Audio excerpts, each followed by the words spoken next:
Hello and welcome. It's the Hoops Dramas Podcast. Adam Shalafu and the Prophet Hami Rain. Here we are. It was a rainy morning in the land of Lincoln, Hami, but the sun is coming out and it's pretty nice. It's a beautiful day out today. It's about 65 degrees.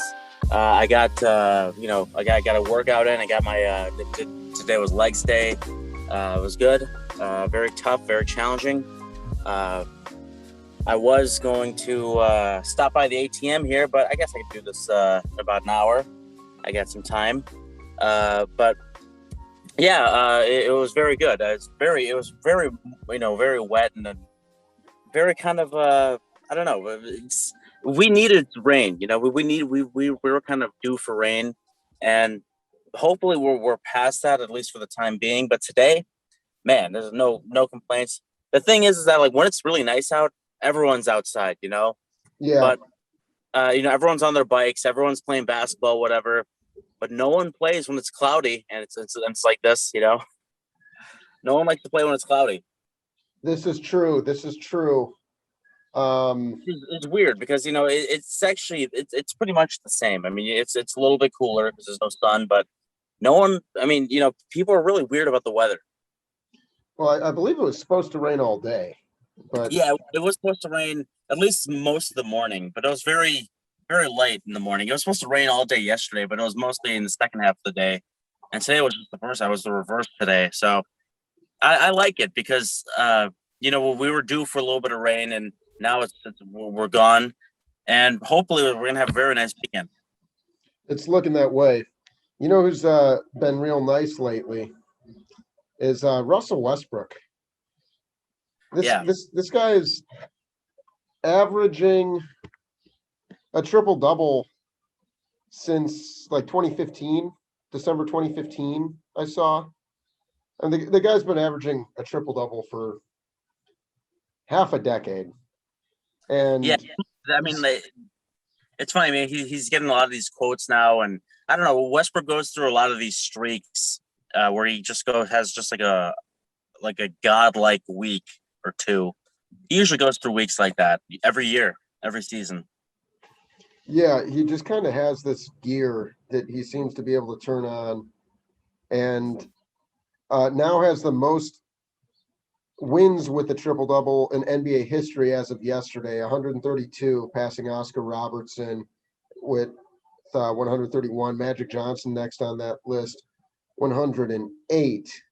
Now both of those guys have rings, and so it don't mean a thing unless you got the ring. That's what they say.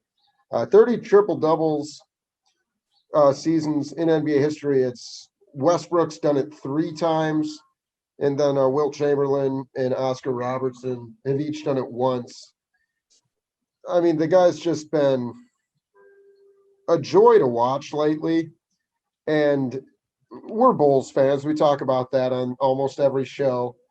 And so it does stink for Bulls fans when, the Bulls are getting blown out by the Knicks. We're a very good team. And then you watch the Wizards taking care of business against the Lakers. And the Bulls just find themselves in a deeper and deeper hole. Now they're 2 games behind the Wizards, who are looking like a lock. The Bulls are really struggling to stay in that play-in race, especially no Zach LaVine right now. Meanwhile, the Wizards are 9-1 in their last 10. They're the fastest team in the NBA. Bradley Beal has been on fire along with Russell Westbrook, and just insane numbers, really. Over the last 5 games, Westbrook is averaging 21 points, 12 assists, and 13.4 rebounds. And they've only lost once in that stretch. It was a 3-point loss against the San Antonio Spurs, a game that had to go to overtime. And one we said was going to be high scoring on the Daily Dollar, but you're just seeing it. This guy's on a different level right now. Yeah, if the Wizards at the start of the season were probably the biggest disappointment, and because of the kind of the talent they had, and no one was expecting them to be a very good defensive team anyway. But yeah, like I'm looking forward to how they're going to finish their season. They're playing pretty strong right now. Westbrook, he would look really nice in the Chicago Bulls uniform. I think the Bulls could use a guy like that. The only problem is that he makes so much money. So much money. Yeah, so it's like he has a super max deal. So it's like, so if you get him, it's like you can't really do anything else. But if he were like, if they somehow made it work where Vucevic and Levine is there with Westbrook, or if it was just like Vucevic and Westbrook or whatever, I'd like that. I'd be a big fan of that because the Bulls are in desperate need for a guy like Westbrook, like kind of the skill set that he brings. If only you could pay him half of that 44 million.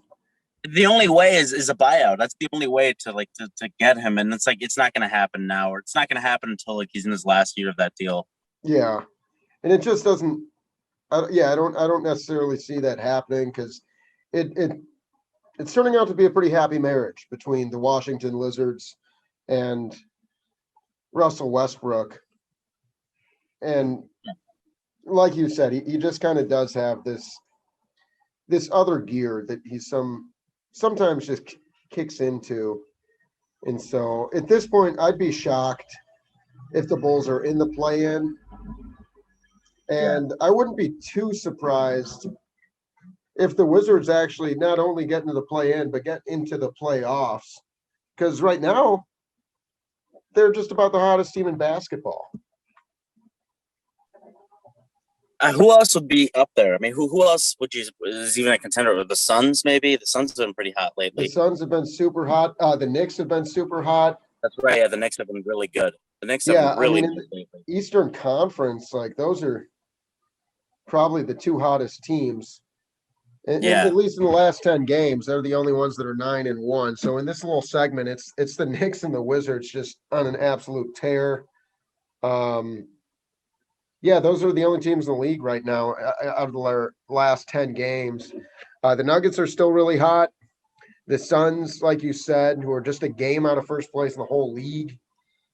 And it looks like the Warriors have been 7-3, but I mean we can't say that they're hot after that horrible game from the other day.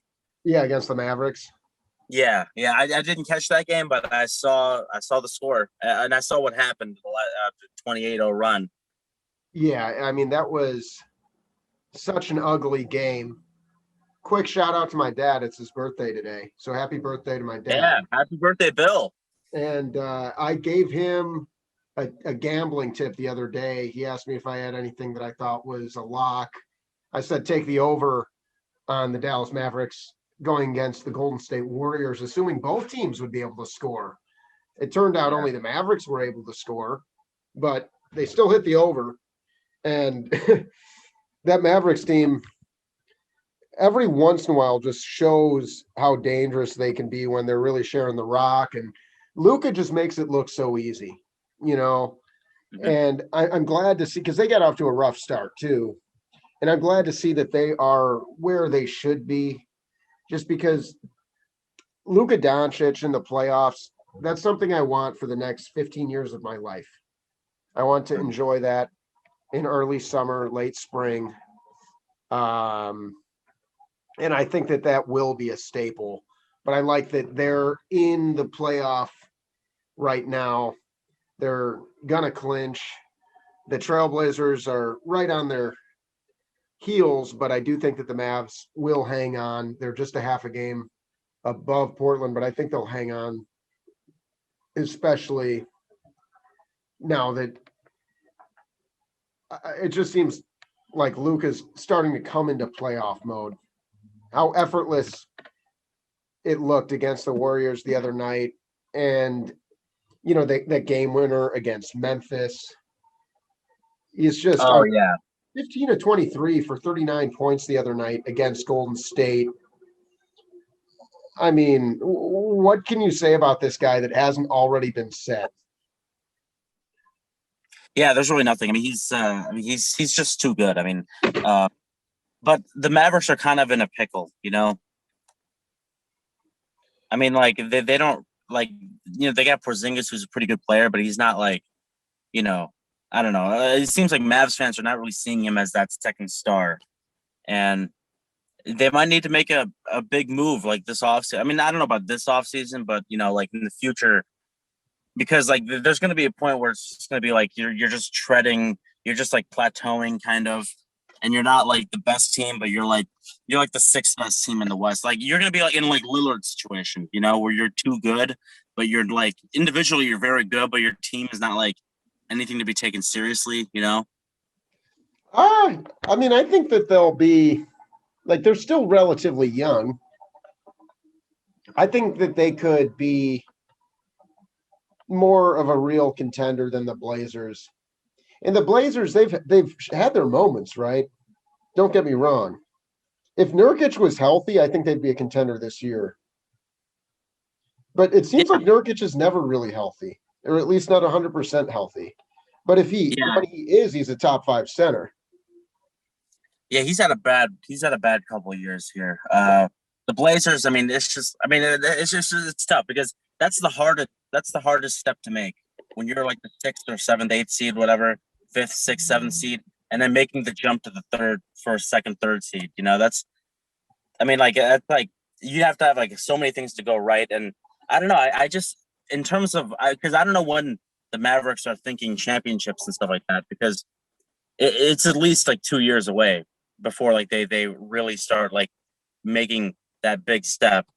But I guess next season, I mean, it's going to come down to like how many.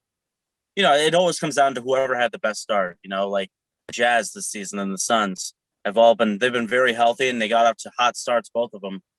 And I know the Jazz kind of fumbled like a little bit in the last week or so, and I think they're still like a game ahead of the Suns because they both won yesterday, right? So I think they're still a game ahead. Unrelated, but that's a really interesting finish to see there. But yeah, in terms of Dallas, like I'm looking forward to seeing Doncic's career. I guess like from last year onwards. I mean, he's had a great season. The guy is unbelievably clutch. I mean, it reminds me of Jokic. I'm just like, it's amazing how this guy is always getting his look, like at the end of games, and it's always that step back from that one spot, like in the left wing corner or whatever, and he's just drilling it. Because that one against was it the Celtics? I think that game winner against the Celtics, that was fucking great. And I remember I was watching that one live, and then this one against because that one against the Celtics was a very cold-blooded game winner. This one against the Grizzlies was just crazy. That was a circus shot, right? Yeah. I mean, he's floating through space, just kind of flips it off one hand, falling over, and nothing but net. I mean, it was like a David Blaine magic trick. Luka Magic, man. I mean, like, that's a great nickname for him, Luka Magic, because that's what it is. Yeah. That's what it is. When it comes down to the last couple of minutes, it's like, give it to Luka. It's Luka Magic time. And he's a lot like Magic Johnson as a playmaker, too. Just an absolute genius. Super fun to watch on the fast break, much like, those old Magic Johnson games, those old Magic Johnson highlights. And I wrote an article, my first article yesterday for Pro Sports X. They reached out to me, asked me to be an NBA writer for them. And I wrote an article on the best players or the players with the brightest futures under 23. And Luka was number 1, of course. And the main thing for me is he's just kind of has that Larry Bird, Magic Johnson, LeBron James type build where physically he's big enough to play any position, and mentally he can really do anything 1 through 5, and such a brilliant passer.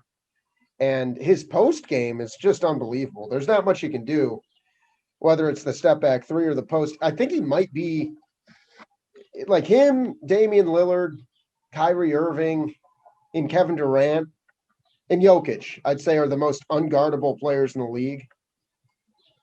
What make him and Jokic so unguardable, along with their ability to score themselves, is just the vision and awareness they have for the rest of the team and how to manipulate the defense. Yeah, I want to see Dallas against Denver in the first round. It would be great because I do want Denver to make that second round at least, which I think is their ceiling.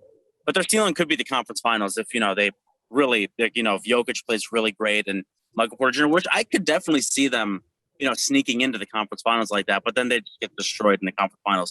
But I think their ceiling is the second round, and I would just love to see them play against Dallas because I don't want to see them against LA. Well, yeah, they'd have to probably catch the Clippers, or the Lakers fall down to the 6th spot, and then Oh, it's that's a 4 right. or 5. It's But not either way, guaranteed because the it's Blazers are just behind. there's a real chance it happens. There's a chance that, but the Blazers are also right there too, right? It's only a half game with the Dallas, right? Yeah. It's like way behind. So there's like 3 different scenarios, 3 different ways this could happen. Dallas gets up to the 5, or Nuggets get up to the 3, or somehow the Nuggets get up to the 2, and the Mavs fall down to the 7. I just got a gut feeling, Hami. I think it is going to happen. And I think that would be the series of the first round of the NBA playoffs. When you get to see Luka Doncic go against Nikola Jokic, 2 of the most entertaining players in the world. What if the first round? What if the battle for LA was in the first round? Oh man, I mean that would just be classic. I wouldn't be a fan though. I mean, maybe I don't know if the NBA would want that either, like the league office. Well, we'll call the caucus. Yeah, I'd be glued to my seat. All right, we got one more team to talk about. Unfortunately, they really deserve it. But before we get into a little football talk, and not the kind you think, the New York Knicks, as we mentioned earlier in the show, took care of the Chicago Bulls.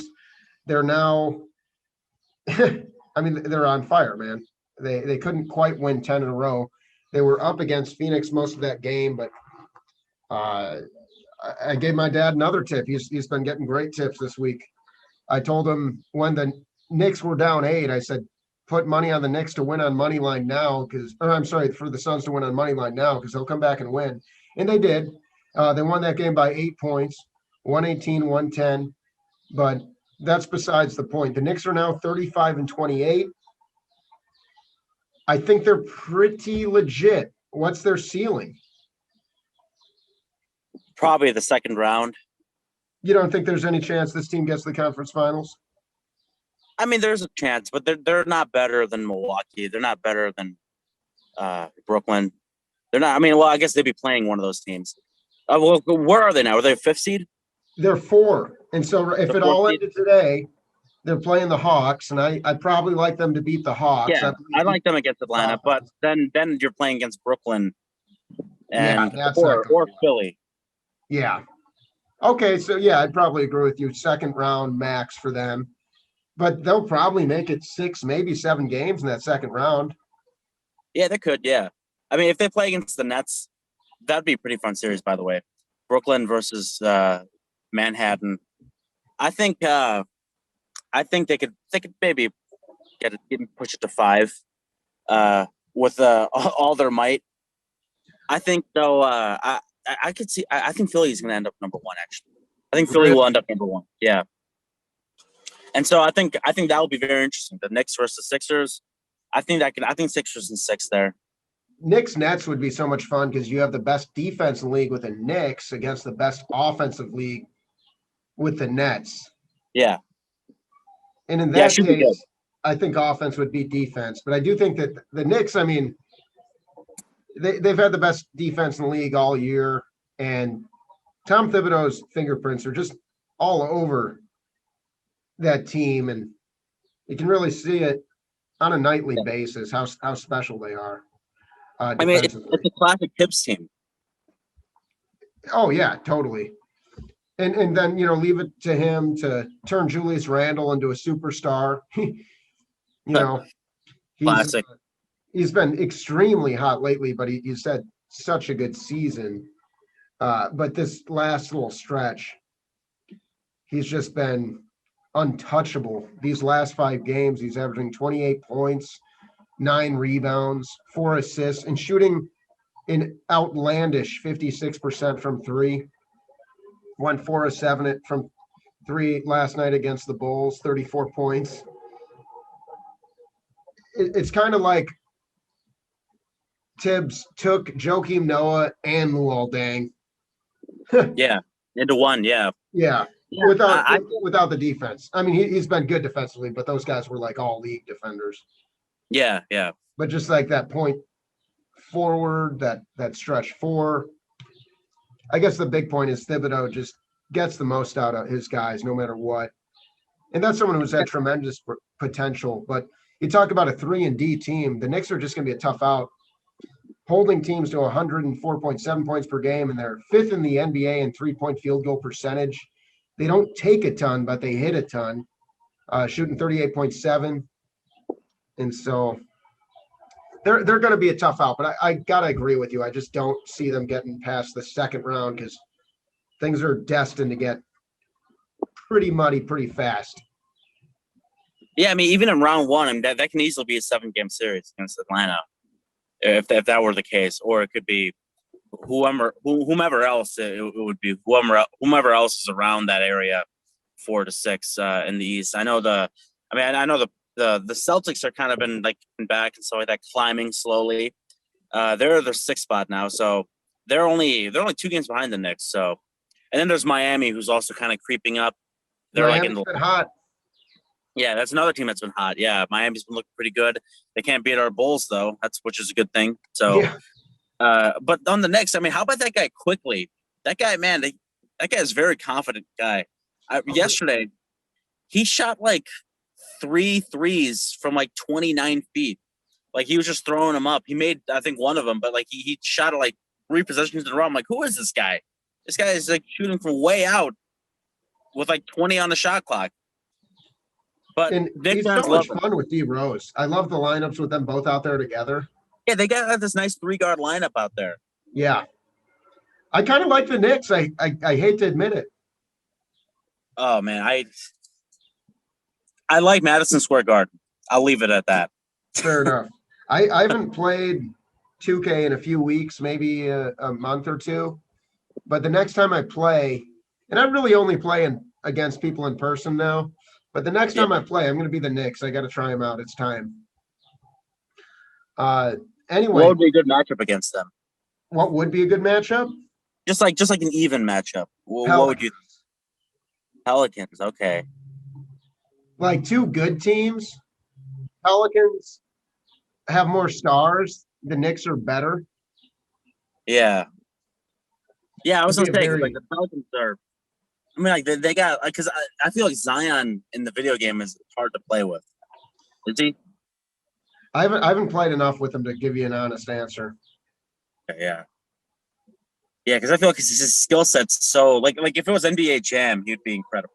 I mean, he pretty much makes it NBA Jam in real life. Yeah, that's true. Yeah. Anyway, how about that block, though? He got rejected at the rim yesterday for the win. Yeah, some people thought that was a foul. Yeah, yeah, I'm not surprised, but yeah, I'm not. I don't think he's losing much sleep over it. Yeah, they'll be okay. Let's move on to some fun stuff here. So the NFL draft starts tonight. It's no secret you don't like the NFL, and you know what? I have lost interest as well. I am a Bears nihilist. That means, dude, I feel so. Why would you associate yourselves with that franchise? Well, that's why I'm a nihilist. I'll watch, but I'm dead inside. Nothing matters. They can't hurt me anymore. I'm emotionally checked out. They're in the same situation the Bulls were a couple years ago, last season and a couple years ago. The Bears were my wife for a long time. Now they're just my fuck buddy. You're taking a break, you guys. Oh yeah, I mean it's the break of the century. Yeah, I mean it's I was about to switch to the Broncos, but now I'm back in Illinois again, so I can't just do that. But what really the only team I'm rooting for is the Foo Dogs, my fantasy team. And they've won 2 championships in 3 years. What about the Browns? Would you ever consider rooting for the Browns for a season or two, maybe a loan season? On soccer, there's loaners. You can loan players or whatever from other teams for a season or for a few months. No, I've always considered too ugly. Just too ugly. What about I could see you rooting for the Bills. What about the Bills? I could see. Oh yeah, my dad's name is Bill.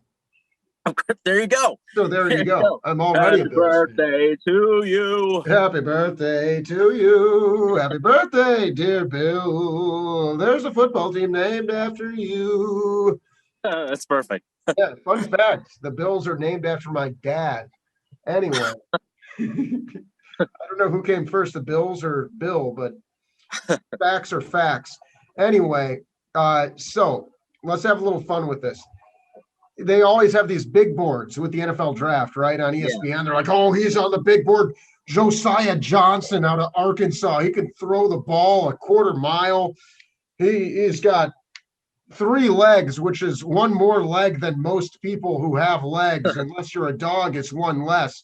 But he ran a JD Applegate. 3.940, and he can bench press 600,000 pounds. I saw him lift a Mack truck. You know, What was his 40? What was his 40? 2. Hey, is this breaking news here from Josh Slayer? Did you see this? Oh yeah, Rodgers wants out. I did see that. Really? Yeah, he wants Really? out. Well, there's your calling card, Chicago. Yeah, right. Anyway, that'll be certainly pretty interesting. But yeah, so if you were to make a big board, give me your 5 players. And we'll do it together. So Okay. 5 players that you would target, NBA players that would be awesome in the NFL.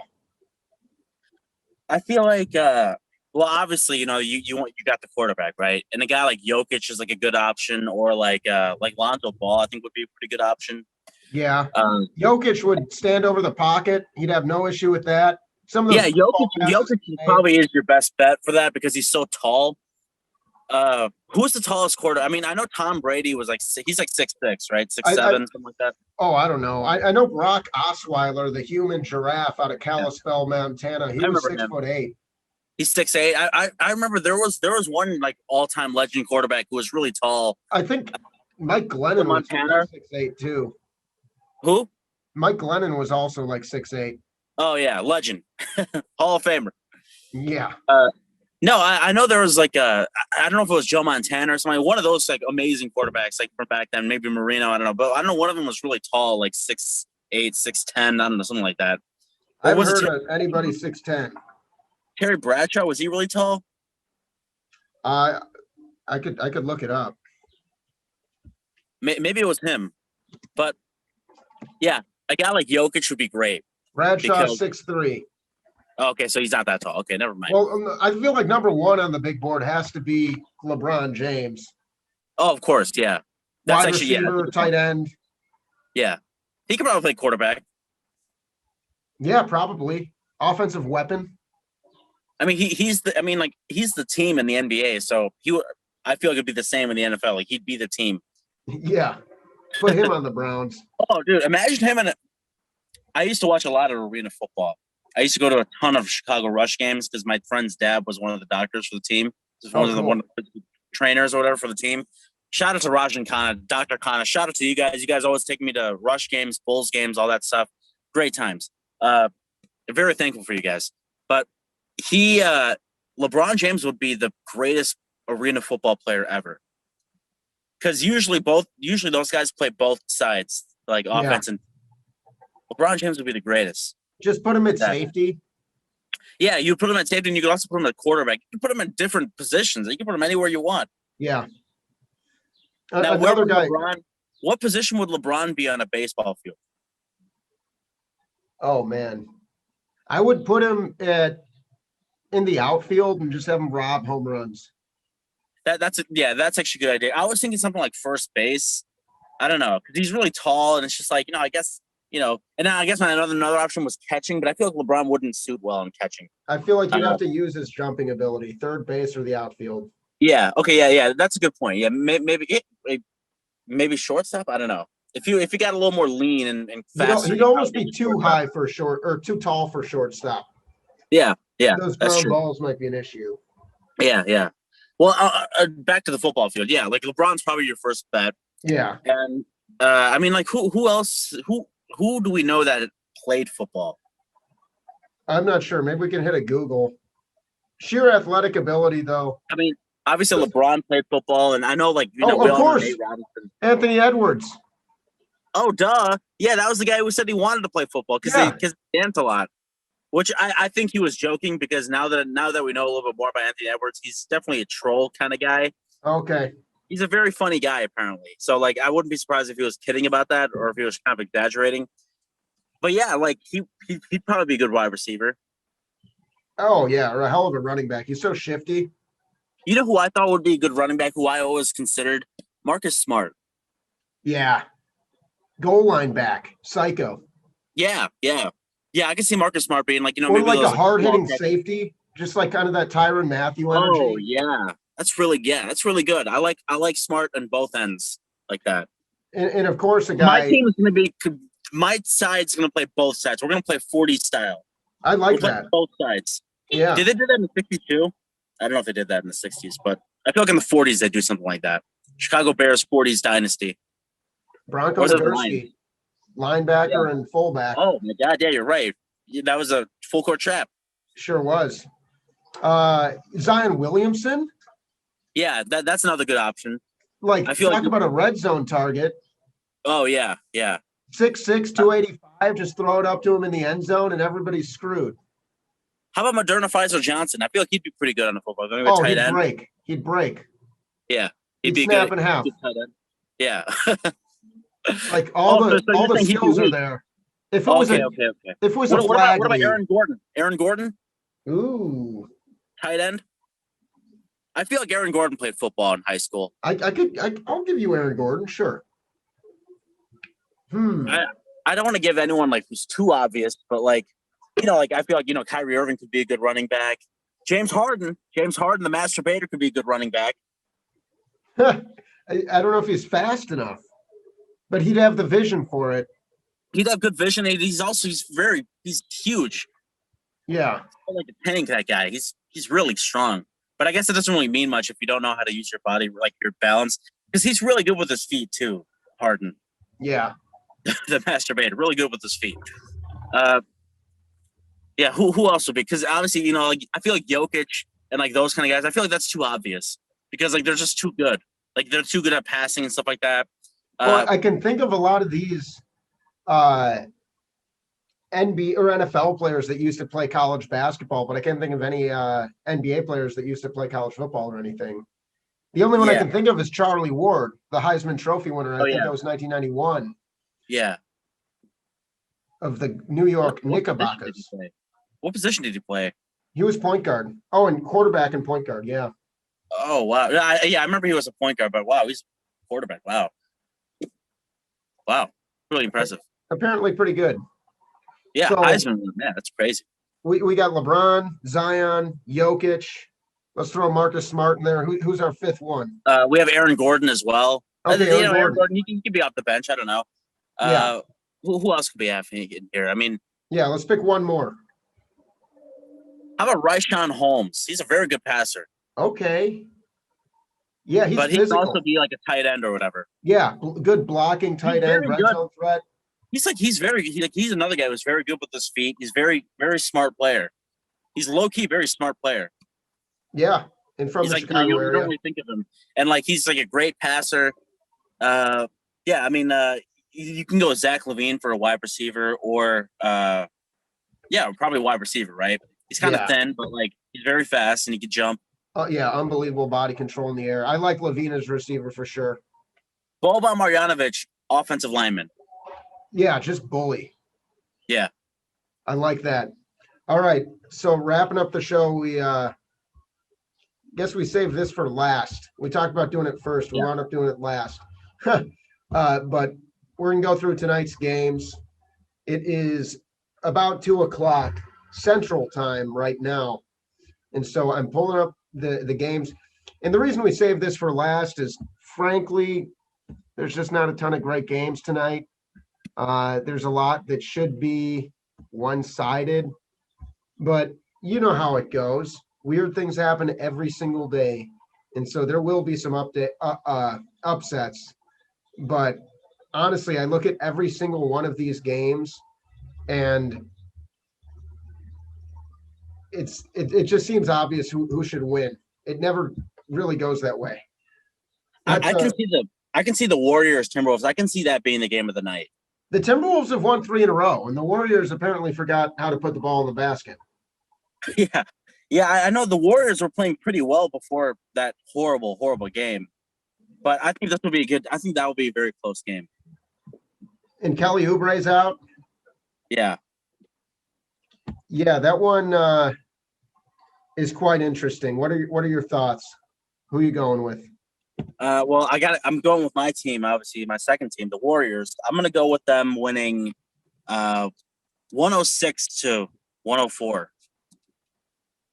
106 to 104.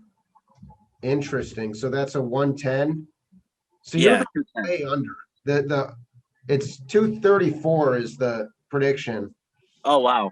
I think the Warriors wake up a little bit after their sluggish night. I'm going 121, 115 Golden State. Yeah, that's a close game too. Yeah, so I think they barely cover, and I do I'm like right on there. Don't touch the over under. That one, I think it should be high scoring. It seems like you think it might be a little under though. I'm going to make mine 116, 114. Okay, bring it up. Still under. All right. Yeah, still under. Yeah. So consensus Warriors. All right, the Oklahoma City Thunder are getting 8.5 points against the New Orleans Pelicans. No Steven Adams, but we do have Willie Hernan Gomez going out there. Still no SGA, who is Yeah. also on my list of best players under 23. This should be, I think the Pelicans cover. It's a 231.5 over under. I'm going 116 to 108. So they just barely don't cover. No, they do. 106, 116, 104. So they'll win by 12. I really like New Orleans here. Yeah, I got pretty much that same score. I got 114 to 104. So okay. 10 points. So we're both taking New Orleans to cover. Yeah. The Denver Nuggets, who are fresh off a tough game against the Pelicans last night, are now hosting. This could be a very tough one.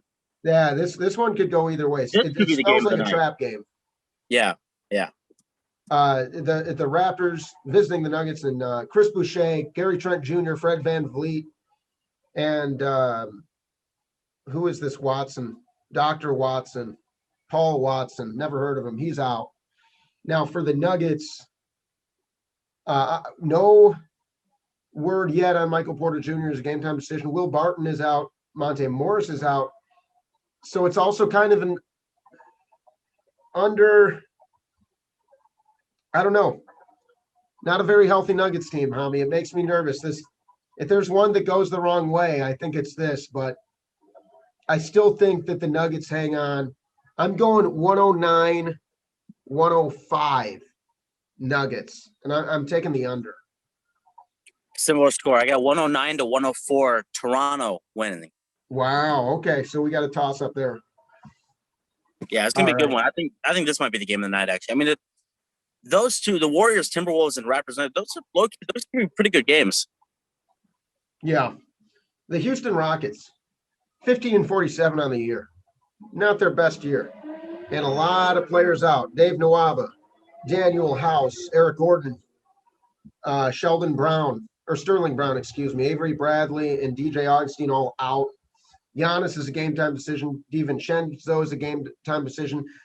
This smells like if Giannis doesn't play, Chris Middleton goes for 40 kind of night to me. Yeah. Either way, the Bucks should win, and I think they'll flex on them. 124 to 104 Milwaukee.